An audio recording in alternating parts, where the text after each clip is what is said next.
हम सब भी बड़े भाव से भगवान से कहते हैं, प्रभु हो जहाँ नाथ रख दोगे, जहाँ नाथ रख दोगे वहीं मैं रहूँगा, जिधर ले चलोगे वहीं मैं चलूँगा, जिधर ले चलोगे वहीं मैं चलूँगा, जिधर ले चलोगे सभी गाइए भाव के साथ, वहीं मैं चलूँगा, जिधर ले चलोगे वहीं मैं चलूँगा, जहाँ नाथ रख दोगे, जहाँ नाथ रख दोगे जहाँ नाथ रख दोगे वहीं मैं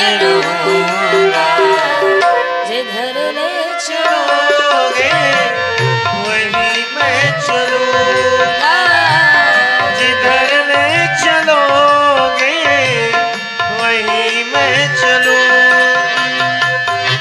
ये जीवन समारा पिता चरण में तुम्हारे, तुम्ही मेरे सर्वस्व, तुम्ही प्राण प्यारे, ये जीवन समर्पित चरण में तुम्हारे, तुम्ही मेरे सर्वस्व, तुम्ही प्राण प्यारे।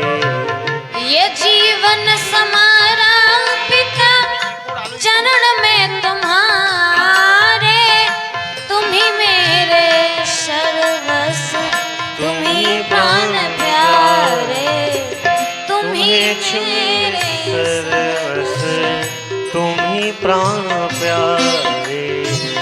तुम्हें छोड़ कर ना, तुम्हें छोड़ कर ना, तुम्हें छोड़ कर ना, तुम्हें छोड़ कर ना, किससे हरि बोल। जिधर ले चलोगे वहीं मैं चलूँगा, जिधर ले चलोगे वहीं मैं चलूँगा।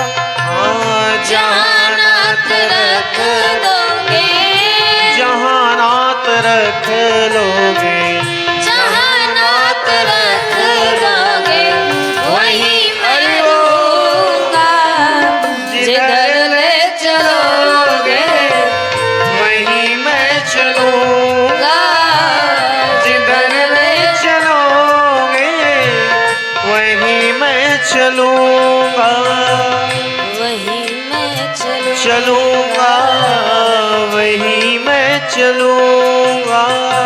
भगवान ने कहा, क्या तू मेरी बात मानने के लिए स्वीकार है, अपनी अनुमति प्रदान करता है? और यदि मैंने कुछ ऐसा कहा जो तुझे स्वीकार ना हुआ, तुझे अनुचित लगा तो साधक कहता है, प्रभु ना कोई उलाहना, ना कोई अर्जी, कर लो करा लो ना, जो है तेरी मर्जी। ना कोई उलाहना, ना कोई अर्जी, कर लो करा लो ना, जो है तेरी मर्जी। ना कोई उलाहना, ना कोई अर्जी, कर लो करा लो ना, जो है तेरी मर्जी, कर लो करा लो ना, जो है तेरी मर्जी। सहाओगे जो ना, सहाओगे जो ना, सहाओगे जो ना, सहाओगे जो ना, खुशी से सहू, अरे वाह। जहाँ ले चलोगे वहीं मैं चलूँगा,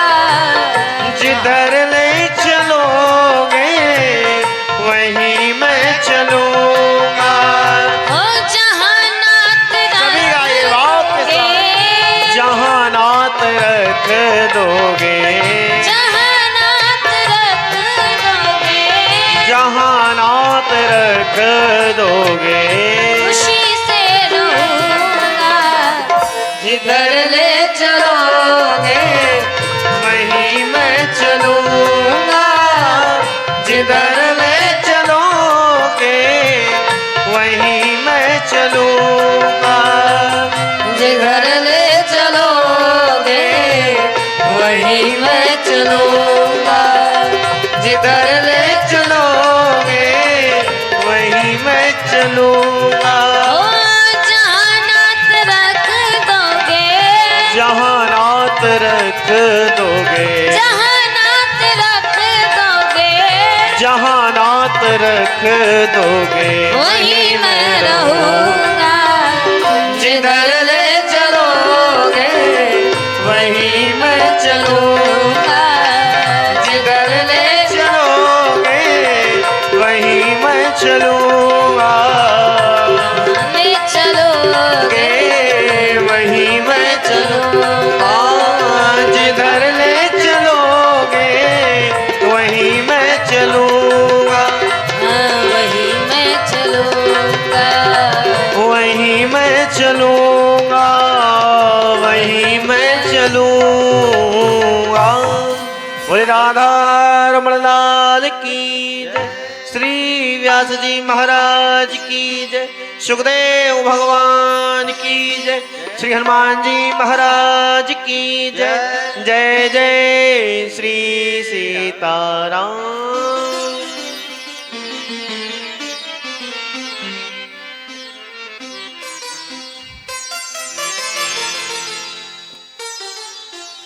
आइए हम सब आज चतुर्थ दिवस की बेला पर प्रवेश करें। श्रीमद् भागवत महापुराण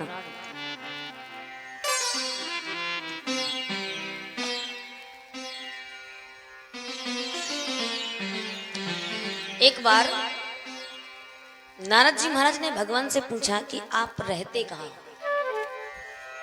आपका निवास स्थान कहाँ है? तो भगवान ने बोला आपको कहाँ लगता है? नारद जी ने कहा मुझे तो लगता है कि आप बैकुंठ में रहते हो। भगवान ने कहा नहीं, मैं बैकुंठ में नहीं रहता। तो क्षीरसागर में रहते हो? भगवान ने कहा नहीं, वहां पर भी नहीं रहता। तो कहा अब समझ गया कहाँ रहते हो। भगवान ने कहा कहाँ रहता हूं?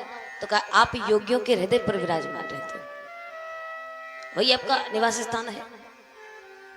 संत बड़े जिनके हृदय राम करें विश्राम। तो आप भक्तों के हृदय पर विराजमान रहते हो। भगवान ने कहा रहता तो हूं, लेकिन पता है विशेष स्थान कहाँ है, जहां मैं पक्का रहता हूं, जहां पक्का है कि मैं वहां पर स्थान पर निवास करूंगा, वहां पर बसूंगा। तो नारद जी ने कहा महाराज आप ही बता दीजिए कहां पर बसते हैं आप। तो भगवान कहते हैं कि ना हम वसामि वैकुंठे, मैं वैकुंठ में नहीं रहता। योगिनां हृदये न च, योगियों के हृदय पर भी नहीं रहता। तो कहाँ रहते हो? काय मद भक्ता यत्र गायन्ति तत्र तिष्ठामि नारदः। जहाँ पर मेरी कथा का गायन होता है, श्रीमद् भागवत महापुराण का गायन होता है, जहाँ पर मेरी चर्चा का गायन होता है, मैं वहां पर निवास बैठता हूँ। तत्र तिष्ठामि नारदः, मैं वहां पर विराजमान होता हूँ। तो हमारे आपके बीच में भगवान अदृश्य रूप से विराजमान है। उन सभी अदृश्य, उन परम पिता अखिलेश्वर जो संसार की सृष्टि की रचना करता है, पालन करता है, संहार करता भी वही है। ऐसे भगवान को हम जो अदृश्य रूप से इस पांडल पर विराजमान है उनको नमस्कार करते हैं और कथा में प्रवेश करते हैं। श्री सुखदेव जी महाराज परीक्षित जी को कथा सुनाते हैं। कल की बेला पर आप लोगों ने श्रवण किया कि उत्तानपाद का चरित्र वर्णन कैसे है। मनु महाराज के प्रथम पुत्र, बड़े पुत्र का वर्णन, और उनके लिए वर्णन करते हैं कि बाकी सब तो ठीक, लेकिन उनके जो पुत्र हुए वो ध्रुव, जिन्होंने इतनी कम आयु में भी भगवान को पा लिया, कैसे पाया। श्री सुखदेव जी महाराज उसका विस्तार से वर्णन करते हैं। परीक्षित ने प्रश्न किया, महाराज हमने सुना है कि भगवान वो है जिसको कोटि कोटि मुनि जतन कराही पर अंत राम कही आवत नाही, जिसके लिए न जाने कितने वर्षों तक लोग तपस्या करते हैं, परिश्रम करते हैं, कृपा को अनुग्रहित करने के लिए प्रयास करते हैं, लेकिन फिर भी उनको प्राप्त नहीं होती है। तो इस 5 वर्ष के बालक ने आखिर ऐसा कौन सा चमत्कार कर दिया जिसके कारण केवल 5 माह की तपस्या में भगवान उससे प्रसन्न होकर उसे दर्शन दे दिया। तो जैसे ही पूछा तो बाबा कहते हैं कि ध्रुव सगलानी जप्यो हरि नाम, ध्रुव सगलानी जप्यो हरि नाम, ध्रुव सगलानी जप्यो हरि नाम, ध्रुव सगलानी जप्यो हरि नाम, पावा अचल अनुपम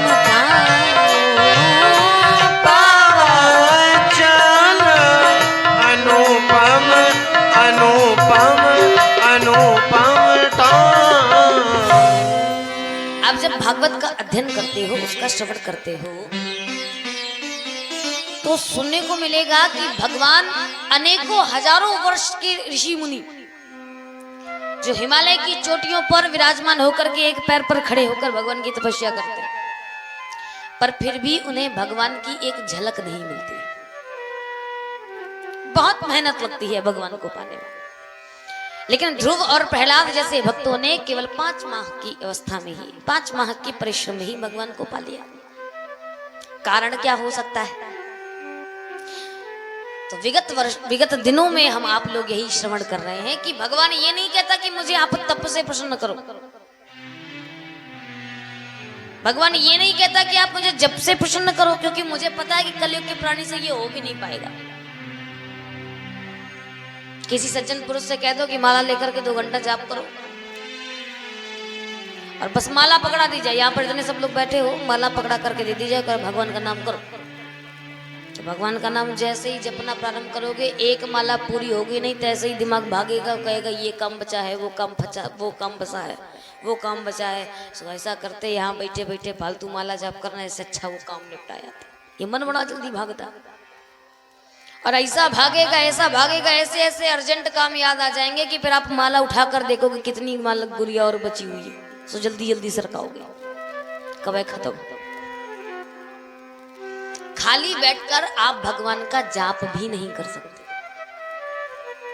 नहीं कर पाए, मन बड़ा चंचल है।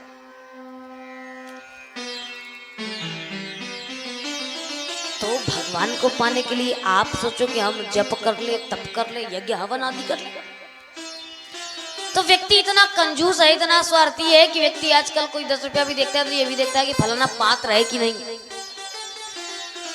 जाते हैं ना चित्रकूट धाम, वृंदावन धाम, तो वहां पर अनेकों भिखारी मिल जाते हैं। तो कई लोगों को तो आदमी सहस्त्र दे देता है कि 5-10 तो ठीक है, चलो दे देते हैं, लेकिन उसके बाद अगर हर व्यक्ति बार बार मांगने आता तो कहता है ये छोड़ो हटाओ, ये तो ऐसे ही मांगते रहते। हम अब जब तक कर लेंगे, सत्यनारायण की कथा तो घर में कायदे से होती नहीं है, उसमें तक तो मन लगता नहीं है ढंग से बैठ जाए।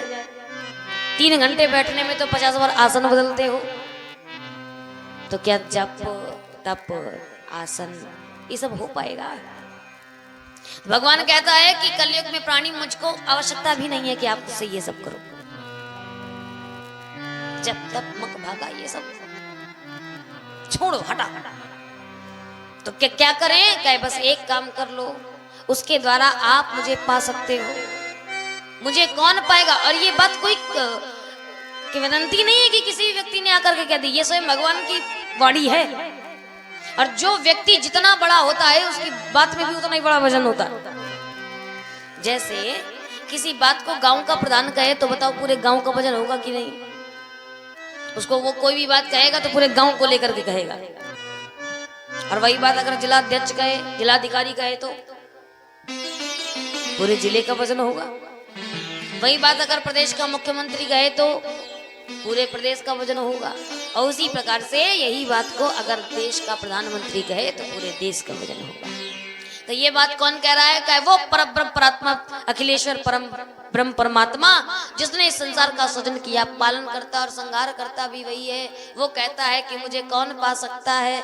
तो गोस्वामी तुलसीदास जी रामचरितमानस में लिखते हैं कि निर्मल मन जन सो मोहि पावा, निर्मल मन जन सो मोहि पावा, निर्मल मन जन सो मोहि पावा, निर्मल मन जन सो मोहि पावा, मोहि कपट छल छेद न भाया, मोहि कपट छल छिद्र न भाया।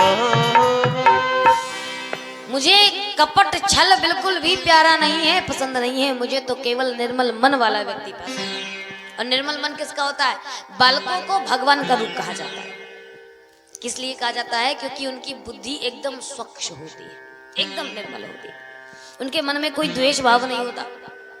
हम आप तो किसी के प्रति राग रखते हैं, किसी के प्रति द्वेष रखते हैं। हम आप तो हर किसी के प्रति दो प्रकार के नजरिए को रखते हैं, लेकिन बालकों का हर किसी के प्रति एक नजरिया होता है।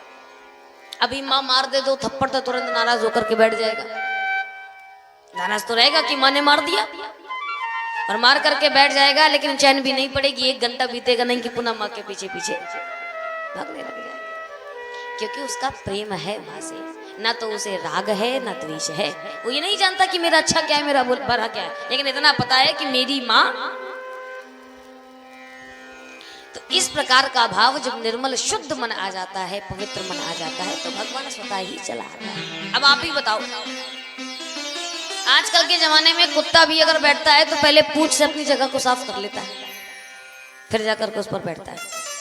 तो भगवान क्या गंदी जगह पर बैठ जाएगा? और वास्तविकता यही है कि जब जब आप यहाँ पर बैठकर वंदना करते हो, स्तुति करते हो, मंदिर में भगवान को बुलाते हो, उनकी स्तुति गाते हो, तो भगवान तब तब आता है। और ऊपर से अपना आसन छोड़ करके जैसे ही नीचे आता है तो भगवान कहता है, देख भाई, ना तो मैं तेरे शरीर के किसी भी अंग में नहीं रहता, ना मैं हाथ में रहूं, ना मैं खोपड़ी में रहूं, ना मैं पैर में रहूं, ना अन्य किसी शरीर के अंग में रहूं। मेरा निवास स्थान कौन है? भगवान कहते हैं, जहां भक्ति निवास करती है वहां पर ही मैं निवास। और प्रमाण क्या है इस बात का कि रामचरितमानस में आप लोगों ने पढ़ा होगा कि जानकी मैया के महल में भगवान श्री राम को ठहराया गया। सिय निवास सुंदर सदन, सुंदर सदन जो नाम है वो मैया जानकी के महल का नाम है। और भगवान को कहां पर ठहराया गया? कहे सुंदर सदन सुखद सब काला, तहां वास लय दीन हुआ। भगवान श्री राम को उधर पर विराजमान किया। तो जहां पर भक्ति आती है वहीं पर भगवान विराजमान होते हैं। और भक्ति कहाँ आती है? कहे द्रविड़ देश में, अर्थात हृदय में उत्पन्न होती है। तो भगवान भी हृदय में रहता है। तो भगवान कहता है कि ठीक है, मैं आ रहा हूं। तब जब कोई मेहमान आता है तो उसका कमरा खाली करना पड़ता है, साफ स्वच्छ करना पड़ता है कि नहीं? तो भगवान भी आता है, भगवान कहता है चलो मेरा कमरा खाली करो, लेकिन हमारा कमरा खाली ही नहीं है। जैसे ही आकर के कमरे पर देखता है, झांकता है, तो देखता है कि कमरे के बाहर बड़ा सा बोर्ड टंगा हुआ है और उस बोर्ड पर लिखा है हाउसफुल। ये घर तो भरा है भाई। किससे भरा है? कहे काम, क्रोध, लोभ, मोह, मान और ईर्ष्या, अहंकार, इन सब चीजों से भरा हुआ है। और इसीलिए कहते हैं कि तब लगी उड़ना बसत न गुना था, तब लगी उड़ना बसत गुना था। भगवान तब तक आपके हृदय पर नहीं बैठेगा। कब तक नहीं बैठेगा? बाबा कहते हैं, जब लगी हृदय बसत खलना, जब लगी हृदय बसत खलना, लोभ मोह मच्छर मद माना, लोभ मोह मच्छर मद माना।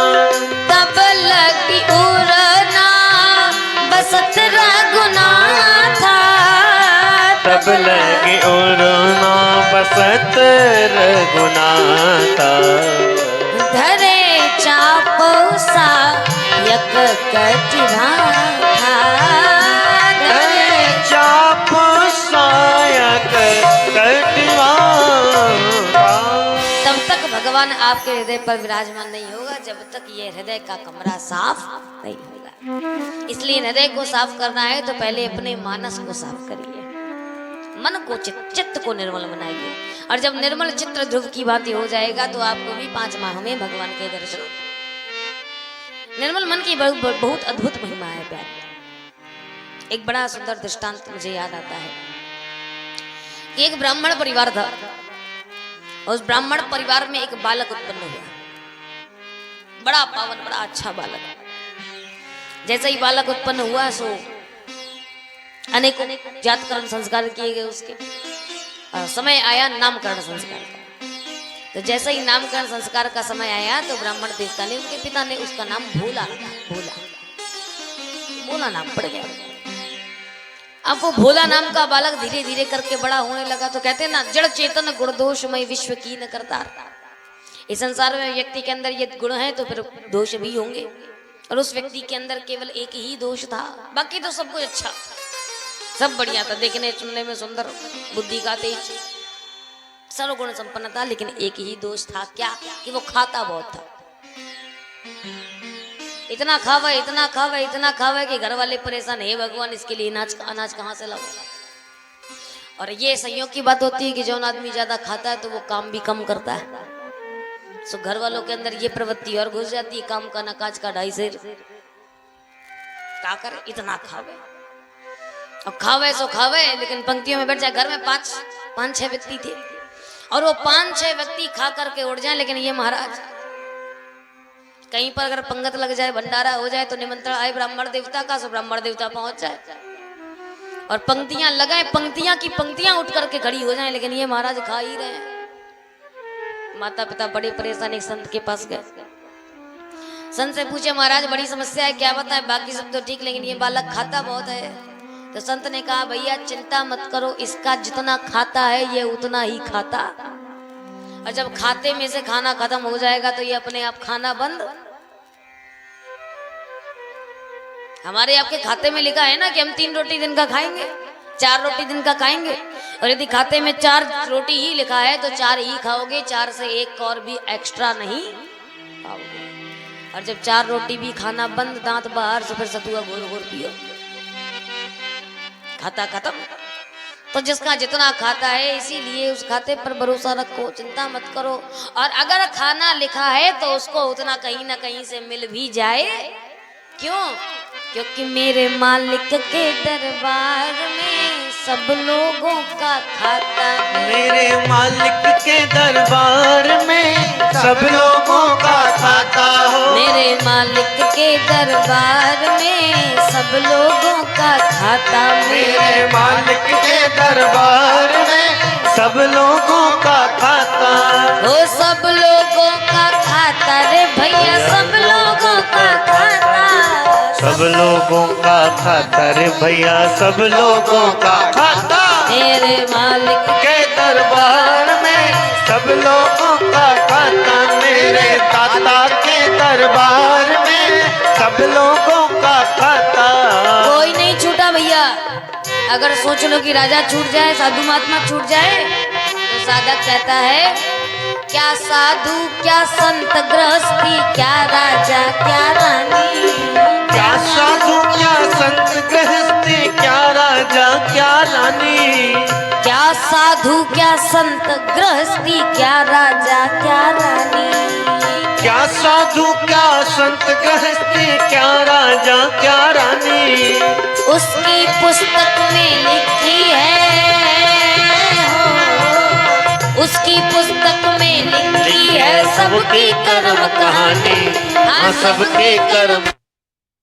आप टेंशन मत लो। माँ बाप ने कहा ठीक है महाराज। अब पंक्तियां लगे सो महाराज देवता बैठ जाए, बोला महाराज और खाने के लिए बैठ जाए तो खाते जाए। और खाएं तो खाएं, लेकिन ये विध हो रहा है, दाने दाने पे लिखा है खाने वाले का नाम। परसोइया बड़ा परेशान, परसोइया उतनी देर से देख रहा था कि ये आदमी उठने का नाम नहीं ले रहा। खाए तो खाए, साथ में दोहराए, दाने दाने पे लिखा है खाने वाले का नाम, दाने दाने पे लिखा है खाने वाले का नाम। तो परसोइया कहता है महाराज ये क्यों कहते हो कि दाने दाने पे लिखा है खाने वाले का नाम? तो कहे क्या कहें? का ये कहो बोरे बोरे पे लिखा है खाने वाले का नाम, इतना खाओ। परसोइया ने कहा महाराज बीच में पानी तो पियो। अरे बीच बीच में पानी तो पियो। कहे हाँ पियेंगे। कहे कब पियोगे? कहे पहले बीच तो आओ, इतना खाओ। क्या बताए, अब कोई काम धाम तो करे नहीं। सो घर वालों में माता पिता जब तक थे तब तक तो सुखी था। पिता समाप्त हुए, पिता का देहावसान हो गया तो घर वालों में भैया भाभी ने कहा भैया हम तो ना खवा पवा पाएंगे इनको, ये इतना खाते हैं कौन बना के खवावे, क्या करो निकल जाओ यहाँ से। अब खूब खरी खोटी सुना करके भेज दिया, भगा दिया। अब भोला ने कहा कि ठीक है बाबू इतना कुछ कहा है, मैं दोबारा लौट कर नहीं आऊंगा। भाभी कहती है ना लौट के आना, हम तो यही चाहती हैं। तो भोला ने कहा जा रहा हूँ। कहा हाँ जाओ। कहा जा रहा हूँ पक्का चला जाऊंगा, रहूंगा नहीं। भाभी ने कहा जाओ तो सही। गया, सुबह से शाम तक डोला यहाँ वहां, शाम को फिर वापस आ गया। और जैसे ही वापस आया सो कुंडी खटखटाई, भाभी जी बाहर निकली। भाभी जी ने कहा क्यों रे कलुए तू फिर आ गया? उसने कहा मैं पता है कुछ सोच करके आ गया। क्या सोचे? कहा आ गया हूं आपकी महफिल में इस बहाने से, आया हूं आपकी महफिल में इस बहाने से, पछता रहे होंगे आप मेरे जाने से। ऐसा होता ना तुम्हें गुस्से में बोल देता कि भाग जाए यहाँ से, फिर बाद में लगता है यार गलत कह दिया, बताओ वो चला गया कहाँ भटक रहा होगा। सो मुझे यही लगा कि आप पछता रहे होंगे, रो रहे होंगे कि बेचारे को भगा तो दिया है। तो मैं सोचूं कि भाभी की आंखों में आंसू कौन देखे, सो वापस लौट आए। भाभी ने कहा हमको कतई दुख नहीं, तुम चले जाओ। अब जब ऐसा देखा कि बिल्कुल ही निश्चिंत है तो फिर उसने कहा अब यहाँ पर रहना उचित। याद रखिएगा प्यारे, सम्मान से अगर सूखी रोटी भी मिलती है तो आप उसको स्वीकार करिएगा, पर अगर अपमान के द्वारा कहीं पर कंचन भी बरसे तो उसको भी स्वीकार नहीं करना चाहिए। यहाँ पर अपमान मिले, यहाँ पर कोई कायदे से बात ना करे, सम्मानजनक रूप से आपके साथ व्यवहार ना हो तो चला चला। और जैसे ही चला गया तो रास्ते से गया तो बाकी तो कोई समस्या नहीं थी, बस उसको यही लग रहा था कि हे भगवान मेरे खाने पीने का ख्याल रखना, बाकी तो मैं जिंदगी काट लूंगा, सोऊंगा आराम से, बढ़िया रहूंगा मस्त, लेकिन बस भोजन की व्यवस्था कर देना। अब ये सोचते सोचते जा ही रहा था कि तैसे ही जंगल में एक संत महात्मा दिख गए। और जैसे ही संत महात्मा को देखा तो लगा आहा ये महात्मा बड़े हट्टे कट्टे से सुखाते पीते घर के होंगे, इनके आश्रम में बड़ा खाने पीने को माल पानी भरा हुआ है, तो क्या किया जाए कि ऐसा करते हैं इनके चेला बन जाते, तो इनके चेला बन जाएंगे, ये भी खाएंगे हमें भी खवाएंगे। और 2 कदम आगे बढ़ाए सो ठहर गया। क्या सोचने लगा का ऐसा तो नहीं है कि ये महात्मा खुद ही खाते हो चेलों को ना देते हो, चेला बेचारे सूखे सा क्यों होता हो। तो संयोग से उसी समय पर उनके 2-3 चेला निकल पड़े। और जैसे ही चेला निकले सो चेला भी एकदम अट्टे कट्टे का महाराज बड़ा अच्छा है, खुद भी खाता है और चेलों को भी खिलाता है, सका बन जाओ चेला। भागते भागते गए, भागते भागते गुरुजी से बोले गुरुजी चेला बना लो। गुरुजी ने कहा बन जाओ। और जैसे ही चेला बन गए सो कहे महाराज आप जो काम कहोगे वो काम मैं करने के लिए तैयार हूँ। कहे तो करना ही पड़ेगा जब चेला बने हो तो। वैसे हमारे आश्रम में कोई काम नाम तो है नहीं, बस भगवान का भजन करना है, माला जाप करना और कुछ नहीं करना, बाकी जो छोटा मोटा कार्य हो तो अपने गुरु भाइयों के साथ में मिलकर कर लेना। उसने बड़े ही सरल स्वभाव के साथ गुरु जी का चरण पकड़ा और चरण पकड़ के कहा महाराज मेरे अंदर केवल एक ही कमी है। और वो कमी कौन सी है? कहा महाराज मेरे अंदर केवल ये कमी है कि मैं खाता बहुत हूं। तो गुरु जी को लगा कितना खाता होगा, थोड़ी 10 रोटी खा लेता होगा। तो गुरु जी ने कहा ठीक है कोई बात नहीं। कहा महाराज आपके आश्रम में कितनी पंक्तियां लगती हैं? गुरु जी ने बोला बेटा 3 पंक्तियां लगती हैं, सुबह दोपहर शाम में 3-3 पंक्तियां लगती हैं। तो भोला ने कहा महाराज अगर आप बुरा ना मानो तो मैं तीनों पहर 3 पंक्तियों में बैठ के खाऊं। गुरु ने कहा महाराज खाने में तो कोई आपत्ति नहीं है, लेकिन समस्या इस बात की है कि क्या तुम इतना खा सकते हो? तुम इतना खाते हो? कहा महाराज अब क्या बताएं, खाता था। कहा ठीक है कोई बात नहीं, जितनी मर्जी उतना खा। बन गए चेला। दिन गुजरे, प्रातः काल उठे, स्नान ध्यान करके 1 माला जाप करे और जाप करने के बाद सीधा रसोई घर का नाश्ता ना थे। रसोई घर में सबसे पहले भोजन करने के लिए बैठ जाए, सबसे आखिरी में उठे। दिन बीते, एक दिन आया, उसका तो नित्य का नियम था। और जैसे ही प्रातः काल उठा, स्नान ध्यान किया, 1 माला जाप किया, रसोई घर में गया तो देखा चूल्हा शांत, कोई अग्नि ही नहीं जल रही, कुछ भोजन ही पकने के लिए नहीं रखा हुआ है। और जैसा ही देखा तो भागता भागता गया गुरुजी के पास और गुरुजी से बोला, गुरुजी ने कहा क्या हुआ, इतना जोर से क्यों चिल्ला रहे हो? कहा गुरुजी रसोईया मर गया। गुरुजी ने कहा राम राम राम राम, कैसी सब बातें करते हो? अरे भैया रसोईया जिंदा है, क्या बात करते हो? कहा महाराज जब रसोईया जिंदा है तो फिर रसोई घर में भोजन क्यों नहीं पक रहा है? मैं तो सोचूं रसोईया मर गया इस वजह से चूल्हा शांत है, भोजन नहीं पक रहा। गुरुजी आज इतनी लापरवाही, देखो अभी तक भोजन नहीं बनाया। गुरुजी ने कहा बेटा आज आश्रम में भोजन नहीं बनेगा। और जैसे ही ये सुना तो बेचारे भोला के आधे प्राण सुखा गए। हे भगवान भोजन नहीं बनेगा, क्यों नहीं बनेगा गुरुजी? और जैसे ही पूछा तो भगवान कहते, गुरुजी ने कहा बेटा आज एकादशी है और एकादशी में वैष्णव भक्त कभी भोजन नहीं करते, इसलिए हम आप सभी लोग व्रत रहेंगे। तो भोला ने कहा हमारे व्रत का मतलब क्या होता है? कहा व्रत का मतलब होता है कि आज पूरा दिन कुछ भी खाने को नहीं मिलेगा, कुछ नहीं खाने को मिलेगा। कहा बिल्कुल नहीं मिलेगा। तो गुरुजी ने कहा, गुरुजी से बोला, कहता है महाराज एक बात पूछे क्या? कहा आपके कितने चेला हैं? तो गुरुजी ने कहा होंगे 100-200 तो होबे करेंगे। तो कहा जब महाराज 100-200 है तो 100-200 में से अगर 199 व्रत रख लें और एक ना रहे तो भगवान नाराज हो जाएंगे क्या? भगवान ने कहा बेटा अब तुमने दीक्षा ली है तो तुम भी वैष्णव हो चुके हो, और जब तुम वैष्णव हो तो फिर एकादशी को भोजन कैसे कर सकते हो? अरे एक ही दिन की तो बात है, मानता हूं कि तुम बहुत खाते हो, पर एक दिन क्या सब्र नहीं रह सकते? द्वादशी को पारण करके तुरंत ही भोजन कर लेना। तो हाथ जोड़ करके रोता हुआ मुंह बना करके भोला कहता है महाराज अगर आपने मुझसे एकादशी व्रत करवा दिया तो कोई गारंटी नहीं है कि मैं द्वादशी देख भी पाऊंगा कि नहीं। कहो एकादशी की अर्धरात्रि को गोविंदाय नमो नमः। बड़ा परेशान। गुरुजी ने करे राम राम राम राम, भोजन के बिना ये व्यक्ति इतना परेशान है, क्या किया जाए? तब फिर गुरुजी ने कहा कि फिर जब मरने पर ही आ गई है तो फिर क्या ही करे? क्या चाहिए बताओ, भोजन बनाना आता है कि नहीं आता? उसने कहा इतना तो पक्का हो गया कि आश्रम में तो आज भोजन बनने से रहा, तो बाहर ही बनना पड़ेगा। बाहर कोई हमारे लिए कोई नौकर चाकर तो है नहीं जो बनाएगा। तो भोजन बनाना आता है कि नहीं? कहता क्या मरता क्या ना करता? कहता है वो आता है। तो कहा जब आता है तो ऐसा करो रसोई से कच्चा सामान उठाओ और जाकर के अपना बनाओ खाओ। और जैसे ये कहा तो कहता ठीक है महाराज जैसा बन पड़ेगा सो खाऊंगा पीऊंगा। उसने कच्चा माल लिया और लेकर के गुरुजी के चरण स्पर्श करके जाने लगा। तो जैसे ही जाने लगा गुरुजी ने कहा बेटा इधर आना। कहे क्या? कहा बेटा वैसे तो वैष्णवों को एकादशी को भोजन नहीं करना चाहिए, पर यदि तुमसे भूख बर्दाश्त नहीं होती है और तुम भोजन कर रहे हो तो एक काम करना। क्या? भोजन बनाना और बनाने से पहले भगवान को भोग लगा देना, भोग लगाने के बाद ग्रहण करना। क्यों? यदि भोग लग जाता है तो भोजन भोजन नहीं रहता बल्कि भोजन प्रसाद बन जाता।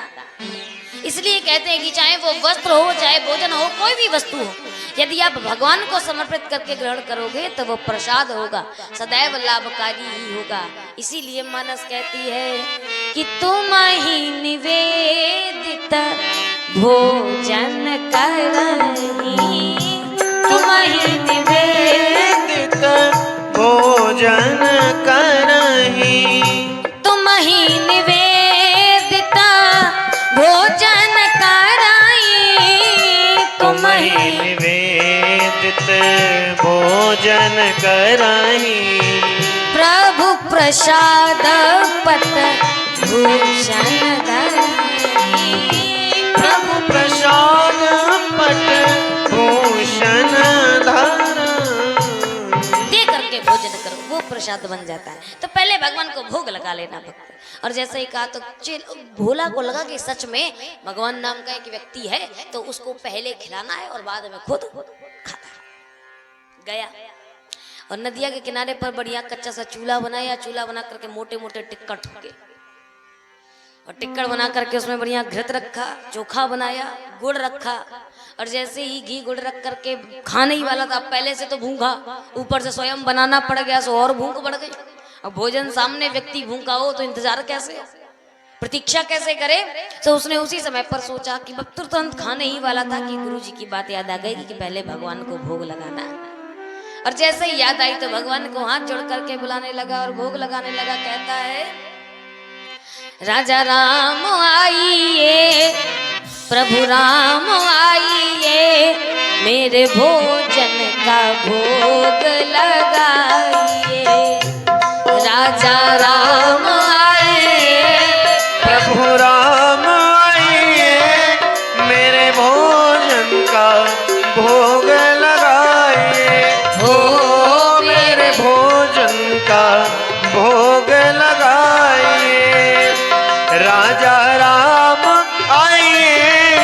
प्रभु राम आइए, राजा राम आइए, प्रभु राम आइए, मेरे भोजन का भोग लगाइए, हो मेरे भोजन का भोग लगाइए। लेकिन भगवान इतनी आसानी से आने वाला कहा, भगवान नहीं आया। तो भोला को लगता है इनको मंदिर की आदत पड़ी हुई है ना कि बढ़िया आचमनी लगा करके अर्घ दे करके आरती करके तब इनका भोग लगता है, तो बड़े भाव खराब है। इस वक्त कहता है महाराज इस भ्रम में मत रहना कि हम तुम्हारे लिए आरती लगाएंगे, आरती की ताल लगाएंगे, अर्घ डालेंगे तब जाकर के तुम भोजन पाओगे। तो भोला कहता है प्रभु आचमनी अर्घान आरती यहाँ यही मेहमानी, आचमनी अर्घान आरती यहाँ यही मेहमानी, सूखी रोटी खाओ प्रेम से पियो नदी का पानी, सूखी रोटी खाओ प्रेम से पियो नदी का पानी, राजा राम आइए, प्रभु राम आइए, मेरे भोजन का भोग लगाइए, हो मेरे भोजन का भोग लगाइए। फिर भी भगवान नहीं आए। क्यों? इतनी आसानी से थोड़ी आ जाता है। और जब नहीं आए तो फिर इतनी अद्भुत बात कही भोला ने कि भगवान इस बात पर रीझ है। याद रखिएगा भगवान को रिझाना कोई इतना कठोर बात थोड़ी होती है, इतना कठिन नहीं। बस ये बात है कि यहाँ आपका भाव ऐसा प्रकट हो जाए कि भगवान विवश हो जाए आप पर रीझने के लिए, तो वो बात अलग होती। अब भोला ने वही बात कह दी। क्या कहता है? अच्छा अब जान गया किस लिए नहीं आ रहे हो, किस लिए नहीं आ रहा हूँ। भक्त ने पूछा क्यों नहीं आ रहा है? क्या इसलिए नहीं आ रहा है कि सोच रहे होंगे कहाँ सूखी रोटी टिक्कड़ के चक्कर में फंसूं, मंदिर में बढ़िया 56 प्रकार का भोग लगेगा, मंदिर में बढ़िया मिष्ठान मिलेगा, बढ़िया पकवान मिलेगा, बढ़िया वीआईपी भोजन मिलेगा, और कहाँ सूखी रोटी के चक्कर में भोजन को छोड़ूंगा। तो कहते हैं महाराज इस भ्रम में मत रहना। क्यों? कहे मंदिर से तो जान बचा के हम ही यहाँ भाग के आए, इस भ्रम में मत रहना कि तुमको वहां पर भोजन मिल जाएगा। तो भक्त कहता है प्रभु भूल करोगे यदि तज दोगे भोजन रूखे सूखे, भूल करोगे यदि तज दोगे भोजन रूखे सूखे, भूल करोगे यदि तज दोगे भोजन रूखे सूखे, भूल करोगे यदि तज दोगे भोजन रूखे सूखे। एकादशी आज मंदिर में रह जाओगे भूखे, एकादशी आज मंदिर में रह जाओगे भूखे, राजा राम आइए, प्रभु राम आइए, मेरे भोजन का भोग लगाइए, हो मेरे भोजन का भोग लगाइए, हो मेरे भोजन का भोग लगाइए। और इस बात पर भगवान रीझ गए तो जंगल के बीच में प्रकट हो गए। लेकिन प्रकट किसके साथ हुए? अकेले नहीं आए। भोला ने सोचा कि एक आदमी आएगा और एक वो, एक सज्जन हम, तो 2 लोगों के हिसाब से उसने भोजन बनाया था। लेकिन भगवान अकेले नहीं आए। किसके साथ आए? बाबा कहते हैं वाम भाग दिसी जानकी, मैया जानकी वाम भाग पर विराजमान है। नीलांबुज श्यामल कोमलांगम सीता समारोपित बाएं भाग पर मैया जानकी को लेकर के भगवान प्रकट हो गए। और जैसे ही आए सो भगवान मंद मंद मुस्कुराए। अब भोला ने भगवान को देखा तो बड़ा खुश, आहा कितनी मनमोहक छवि है, कितने प्यारे लगते। लेकिन रोटियों को देखा तो उदास, मुंह बना के बैठ गया। भगवान ने कहा क्या बात है भैया, मेरा आना अच्छा नहीं लगा क्या? कहे नहीं आपका आना तो बहुत अच्छा लगा, लेकिन एक बात कहूँ। कहे क्या? कहे महाराज मुझे लगा कि एक इंसान आएगा, लेकिन तुम तो 2 प्राणी आए हो, और मैंने 2 के हिसाब से भोजन बनाया, एक हम सो एक तुम, लेकिन तुम तो 2 ही खा जाओगे, सो हमारे लिए क्या बचेगा? इस बात को सोच सोच के उदास हो रहा। भगवान ने कहा तो क्या आ गए तो क्या भोजन नहीं करवाओगे? भगवान से भोला कहता वो आ गए हो तो खाली पेट का एक हो जाओ, सो तुम खाओ। भगवान बैठ गए और जैसे ही भोग लगाना प्रारंभ किया, खाते जाए मुस्कुराते जाए, और भोला उनको देख देख करके भगवान की छवि का आनंद ले रहे। थोड़ी देर भगवान ने भोजन पाया। भोजन पाने के बाद भगवान कहते ठीक है अब हम जाए। भोला ने कहा हाँ ठीक है जाओ। और जैसे ही भगवान जाने लगे तो भगवान को बुला के कहता महाराज रुकना रुकना। भगवान ने कहा क्या बात है? कहा महाराज एक चीज, एक प्रार्थना करना चाहता हूँ आपसे। क्या? कहा आप आए, आपने आकर के मेरे भोजन का भोग लगाया, कोई बात नहीं, बहुत अच्छा लगा मुझे, लेकिन एक प्रार्थना करना चाहता हूँ कि अच्छा एक बात पूछूं। कहा महाराज क्या? कहा एक बात बताओ कि ये एकादशी साल में एक बार ही आती है ना? तो भगवान ने कहा ये किसने कहा तुमसे? तो भगवान से पूछा कि महाराज कितनी बार आती है? तो भगवान कहते हैं हर माह में 2 एकादशी होती है। और जैसा ही ये सुना तो वो कहता है हे भगवान, इसका मतलब मुझे 12 माह में 24 बार उपासा रहना पड़ेगा, 24 बार ऐसे ही भोजन बनाना पड़ेगा। भगवान ने कहा सही बात है, ऐसे ही करना पड़ेगा। और जैसे ही ये कहा तो भगवान से कहता है कि इसका मतलब कि महाराज फिर एक एकादशी आएगी? कहा हाँ आएगी। तो कहा महाराज तो एक प्रार्थना करना चाहता हूँ आपसे, इस एकादशी को आने में तो समय लगा दिया, अगली बार एक बार बुलाऊं, एक के बार में आ जाना। ये मुझे इतनी देर तक प्रार्थना न करनी पड़े कि राजा राम आइए, प्रभु राम आइए, भगवान भाव खा रहे हैं, स्वभाव न खाना, चुपचाप एक के बार में चले आए। भगवान ने कहा तथास्तु, आ जाएंगे भाई।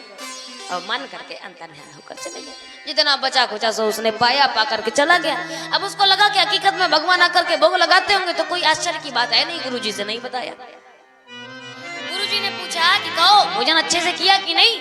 तो भक्त कहता है महाराज क्या बताएं, तुम्हारे भगवान बड़े बेईमान है। अब एक को बुलाया था लेकिन 2 पधार गए, सो हमारा आधा ही भोजन हो पाया। तो गुरुजी को लगा एक तो वैसे ही इतना खाता था तो हो सकता है अनाज कम ले गया हो, अन्न धन, इस वजह से ऐसे बातें कर रहा हो। कोई बात नहीं, अगली बार और ले जाना, और ले। बोला ने कहा दिन बीते, फिर से वही समय बीता, फिर एकादशी आई तो गुरुजी के पास पहुंच गए चेला महाराज। और जैसे ही पहुंचे तो बोला ने कहा कि महाराज लाओ हमारा कच्चा माल पानी दो। तो गुरुजी ने रसोइये से कहा भैया बांध दो इसको 1 किलो आटा। तो ने कहा महाराज 1 किलो आटा में कुछ नहीं होगा। क्यों? कहा वहां 2 आते हैं और एक हम, और हमको तो आप जानते ही हो कि हम कितना खाते हैं। तो कहा फिर क्या करें? कहा महाराज 1 किलो नहीं 2.5 किलो दो, 2.5 किलो। गुरुजी ने कहा 2.5 किलो खा जाएगा? कहा हाँ महाराज खा जाऊंगा। तो गुरुजी को लगता है खाता है भाई, भूखा रह जाता होगा, सो दे दो। अब 2.5 किलो आटा मिला तो उसी के हिसाब से सारा भोजन प्रसाद दिया गया, सारा सामान दिया गया। लेकर गए, फिर से बढ़िया ठोक करके रखे। और जैसे ही भगवान का प्रसाद तैयार करके रखा तो फिर भगवान को बुला लगा। अब याद आ गया कि 1 नहीं आता 2 आते हैं। तो बुलाता किसे किसे है?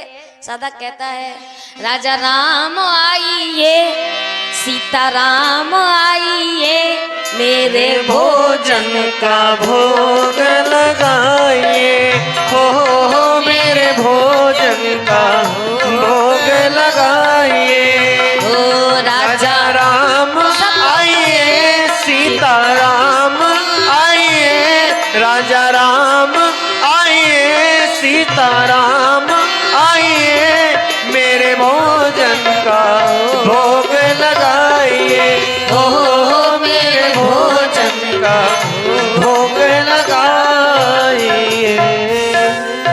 अब इस एकादशी को कितने बुलाए? तो कहते 2 बुलाए। राजा राम आइए, सीता राम 2 बुलाए, लेकिन आए कितने? बाबा कहते हैं वाम बाग दिशि जानकी, लखन दाहिनी।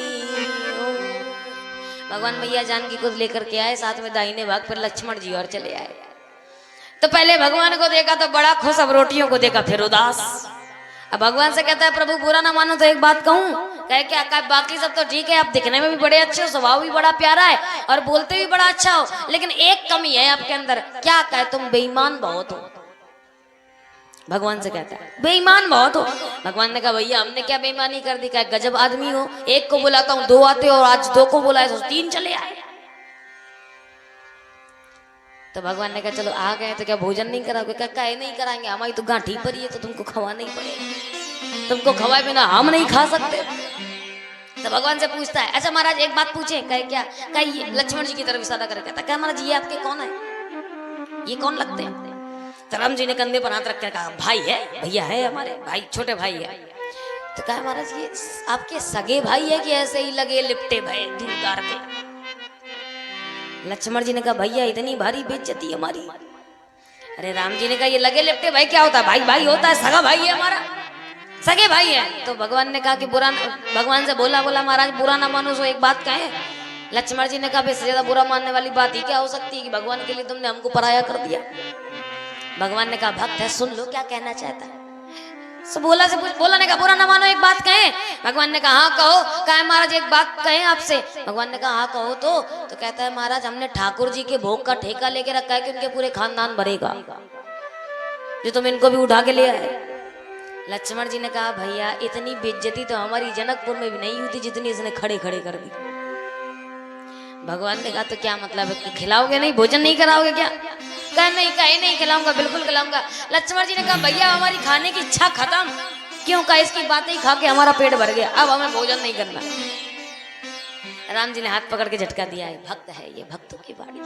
और जो भक्त वही होता भगवान का जो भगवान को उल्टा चले, जो मान के बात चला तो भगवान उसको तो कम दिखते हैं, कम भाव खाते हैं, लेकिन जो आदमी उल्टा चलता है उसको तत्काल दर्शन दे देते हैं, तत्काल भाव से प्रकट हो जाते हैं। आपने वो कथा सुनी होगी ना घंटा चोर वाली, है ना? रोज भगवान शंकर के ऊपर धतूरा चढ़े, फूल माला चढ़े और बढ़िया भस्म चढ़े, बढ़िया तिलक चंदन चढ़े तो भगवान प्रसन्न होके नहीं आए। पर एक चोर खोदा चढ़ गया घंटा चुराने के लिए, तो भगवान प्रकट हो गए। भगवान कहते हैं वरदान मांग ले, लेकिन मेरे भगवान का भाव इतना प्यारा है कि भगवान कहता है कि आप भले भी किसी भी भाव से आओ, लेकिन भगवान अपने ही भाव से आपके ऊपर प्रसन्न हो जाता है। तो जो उल्टा चलता है भगवान उसे जल्दी दिखता। तो लक्ष्मण जी ने कहा कि भैया ठीक है अब आप कहते तो भोजन कर लेते हैं। भगवान बैठ गए और जैसे ही भोजन पाए सो भगवान की मूर्ति को भुला नहीं। धीरे धीरे देखिए भगवान भोजन पाए। भगवान ने कहा अब हम जाएं, तो भोला ने कहा हाँ ठीक है जाओ, खाने तो आते ही हो, सो खा के जाओ। और जैसे ही जाने लगे तो भगवान से कहता महाराज रुको रुको रुको पहले रुको। और जैसे ही रुके तो भगवान ने कहा क्या बात है? कहा महाराज आपका बहुत बहुत धन्यवाद है कि आपने मेरी पहली प्रार्थना स्वीकार कर ली कि एक बार बुलाने में आ गए, लेकिन अब मेरी दूसरी प्रार्थना भी स्वीकार कर लो। क्या? कहा अगली एकादशी को पहले से ही बता जाओ कि अगली एकादशी को कितने आओगे, तो मैं उसी हिसाब से भोजन बना के रखूं। भगवान ने कहा आएंगे आएंगे और इतना कह करके चले गए। बोला बड़ा परेशान, बेचारे का पेट ही ना भरा। अब भोजन पाया फिर गया घर जाकर के फिर विश्राम करने लगा, आराम से रहा। फिर दिन बीते, आई तीसरी एकादशी। चेला गए गुरुजी के पास, गुरुजी से कहा गुरुजी भोजन। गुरुजी ने कहा ठीक है भैया 2.5 किलो दे दो। तो कहा 2.5 किलो में कुछ नहीं होगा, अब हमको एक पसेरी चाहिए। राम राम राम। अब गुरुजी को लगा कुछ तो दाल में काला है। क्यों? एक व्यक्ति एक पसेरी आटा खा जाए मायने रखता है, इतना तो नहीं खा सकता। इसका मतलब कि ये जाकर के अन्न का कहीं पर व्यापार करता होगा, अर्थात बेचता होगा और इसका कुछ ना कुछ गलत उपयोग करता होगा। ये सोच करके गुरुजी ने कहा ठीक है जितना मांगे सो दे दो, लेकिन आज हम जाकर के देखेंगे कि ये करता क्या है। और एक पसेरी आटा लेकर के बोरी टांगी, सामान टांगा और टांग करके चला गया। अच्छा पहले भगवान के लिए भोजन बना के रख देता था तब बुलाता था, लेकिन आज बड़ी चतुराई करी, अब बनाया नहीं बुलाने लगा। राजा राम आइए, सीता राम आइए, लक्ष्मण राम आइए, मेरे भोजन का हो मेरे भोजन का भोग लगाइए। राजा राम आइए, सीता राम आइए, लक्ष्मण राम आइए, मेरे भोजन का भोग लगाइए। हो मेरे भोजन का भोग लगाइए। ऐसी ऐसी कहानियां हैं कि जिन पर विश्वास करना बहुत कठिन होता है, पर सच तो सच होता है। और जैसे ही भगवान को आंख बंद करके भोला ने बुलाया तो बाबा कहते हैं जब जंगल में भक्त की सुन ली करुण पुकार, तब ताछन में प्रगट भार दिव्य राम दरबार। पूरा भगवान श्री रामचंद्र जी का दिव्य दरबार जंगल में प्रकट हो गया। और दरबार में कौन? राम, माँ जानकी, लक्ष्मण, भरत, शत्रुघ्न और साथ में चरणों का पाद सेवन करते हुए हनुमान जी महाराज। और जैसे इतने लोगों को देखा तो आज हंस रहा, आज खुश था। भगवान ने कहा क्या बात है भैया, आज तुम्हारे मिजाज बड़े बदले बदले से लग रहे हैं। क्यों? पहले आता था तो मुंह बना लेते थे, उदास हो जाते थे रोटियों का सोच करके, पर आज तुम खुश बड़े हो, बड़े आनंद में हो। भगवान से बोला कहता है मुझे पता था कि तुम एक नंबर के बेईमान आदमी हो, मुझे पता था कि तुम बेईमानी करोगे। एक को बुलाता हूँ 2 आते हो, 2 को बुलाता हूँ 3 आते हो, और आज भी यही सोच के आया था कि आज भी कुछ ना कुछ बेईमानी करोगे। तो भगवान ने कहा तो बुलाया है, सो भोग करवाओ, भोग लगवाओ, भोजन करवाओ। तो भक्त मुस्कुराता हुआ कहता है मुझे पता था कि तुम बेईमान आदमी हो, बेईमानी करोगे, सो आज मैंने बनाया ही नहीं है। आप बताओ खाओगे तो क्या खाओगे? भगवान ने कहा यार बड़े खराब आदमी हो तुम, बनाए नहीं हो, बिना बनाए ही भोजन के लिए बुला लिए। भगवान ने कहा ये भोला कहता है ये बताओ जब हमको पेट भर खाने को मिलना नहीं है तो हम काहे बनाए? भगवान ने कहा तो क्या मतलब स्वयं नहीं खाओगे तो खाकर बना किसी को बना करके भी नहीं खिलाओगे? कहे खिला तो दूं लेकिन व्यक्ति को संतोष हो जाए कि हाँ भैया हमारा भी पेट भरेगा, सो व्यक्ति को बनाना भी अच्छा लगता है। और जब पता चले कि हमको ही नहीं पूरा होगा तो फिर कौन बनावे? ऐसा करो खुदाए बनाओ खुदाए खाओ, हमसे मतलब न रखना। और हकीकत बात तो यही है कि हम तो मंदिर से बच के आते हैं कि हमें एकादशी न रहनी पड़े, लेकिन तुम तो यहीं पर भी हमारी एकादशी करवा देते हो। साधक कहते हैं परम पवन विनीत जी ने लिखा कि प्रथम दिवस भोजन के हित आसन जब मैंने लगाई, तो उधर न मैं भर सका सी जब सन्मुख आई, फिर विनीत आए भाई पर भाई, और निराहार ही रहो आज मोही परत दिखाई। आज तो लग रहा है कि मैं भूखा ही जाऊंगा, आज तो मेरी पक्की एकादशी पूरी नहीं तो आधी तो हो ही जानी। भगवान ने कहा भैया हमको भोजन बनाना नहीं आता है। तो भगवान से कहता है हमको बुद्धू समझे हो क्या? क्यों? कहा तुमको नहीं आता लेकिन तुम्हारी मंडली में एक आदमी है जिसको भोजन बनाना आता है। वो तो बात की बात रही, लेकिन एक बात कहे प्रभु क्या कहे? मोते नहीं बनत बना, क्यों? तुम नहीं तजत सुबानी अपनी, हम कहते समझाए। आप तो अपना स्वभाव छोड़ते नहीं हो, बेईमानी करते ही हो, हम कितना समझाएं। और हनुमान जी की तरफ इशारा करके कहता है, हनुमान जी की तरफ क्या बाकी सब तो ठीक है, इंसान ले आओ तो समझ में आता है। हनुमान जी की तरफ इशारा करके कहता है प्रभु अरे नर नारन की कौन कहे, नर नारन की कौन कहे, एक बानर हूँ संग लाए। एक बंदर का भी खाना मुझी से बनवाओगे? तो महाराज मैं तो हाथ खड़ा कर रहा हूँ कि मोते नहीं बनत, मैं नहीं बनाने वाला। तो भगवान ने कहा फिर बना के खवाएगा कौन? भूखे जाए?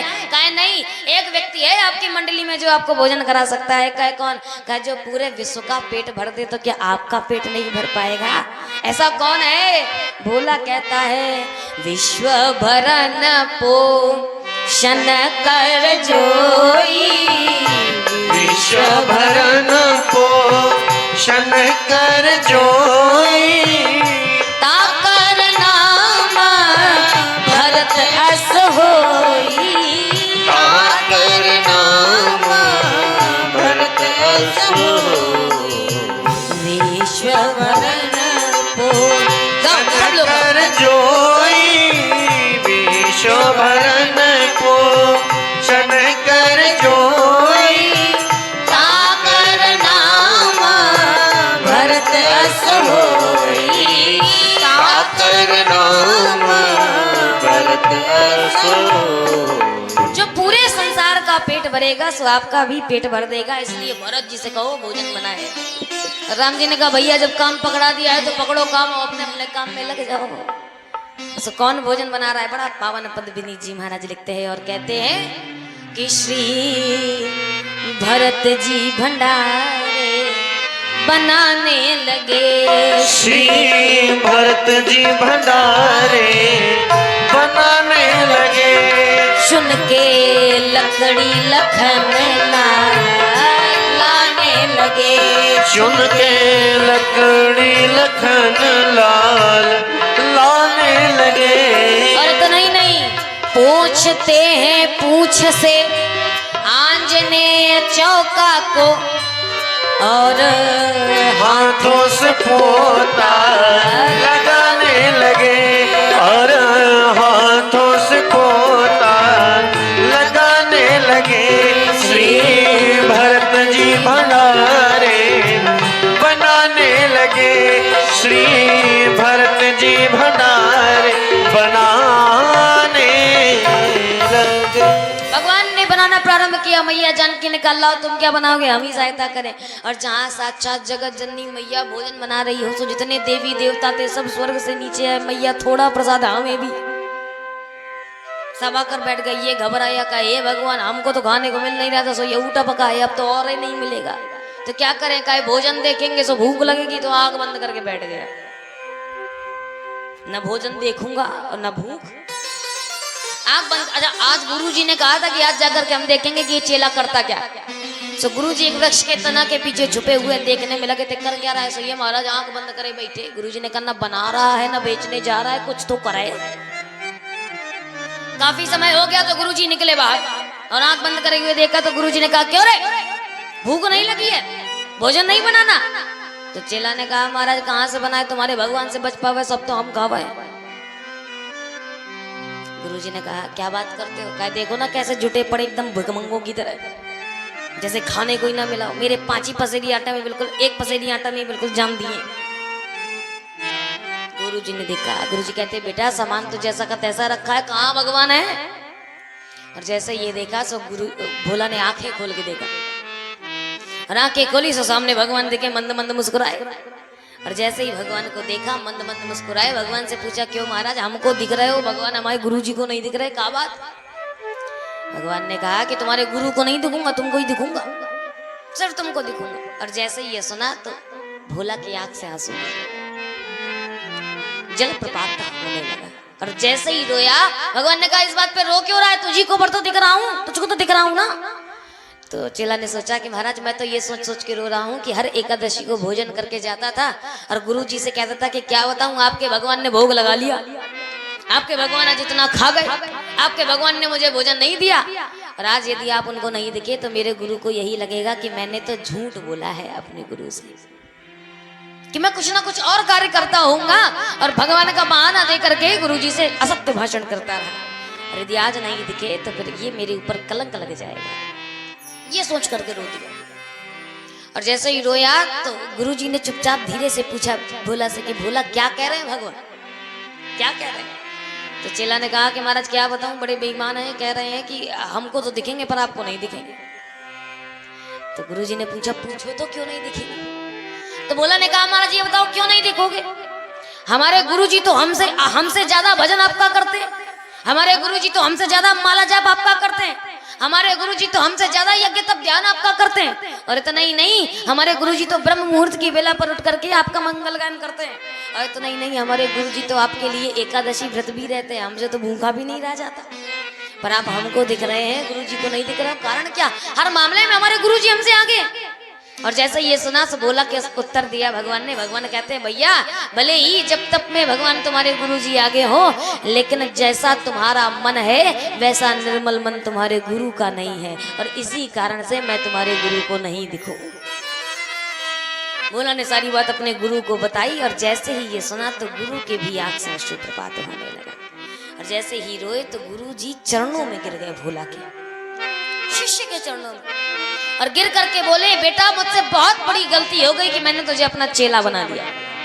अब इसका हृदय घबराया। भोला ने सोचा कि आखिर मैंने ऐसी कौन सी गलती कर दी कि जिससे गुरु को पश्चाताप हो रहा है कि ये मेरा चेला। हाथ जोड़ करके घबरा करके परेशान हो गया और पूछा महाराज ऐसा क्यों बोल रहे हो। तो गुरुजी बोले कि बेटा अरे जिस व्यक्ति को मुझे अपना गुरु बनाना चाहिए था मैंने उसे अपना चेला बनाया है, यही मेरी सबसे बड़ी भूल। मुझे तो स्वयं तुझसे सीखना चाहिए और मैं तुझे सिखाने चला था। इसलिए जैसे ही ये भाव सोचा तो मन का जितना कपट था सब अश्रु के माध्यम से बाहर बह गया। और जब कपट बाहर निकल गया तो भगवान ने भी गुरुजी को दर्शन प्रदान कर दिए। बोलिए भक्तवत्सल भगवान की जय। ये निर्मल मन की शक्ति होती है प्यारे। यदि निर्मल मन से भगवान को ध्याओगे, निर्मल मन से भगवान का भजन करोगे, कोई कपट नहीं रखोगे, तो बाबा कहते हैं मन क्रम बचन छाड़ी चतुराई, मन क्रम बचन छाड़ी चतुराई, ओ मन क्रम बचन छाड़ी चतुराई, मन क्रम बचन छाड़ी चतुराई, भजत कृपा करी है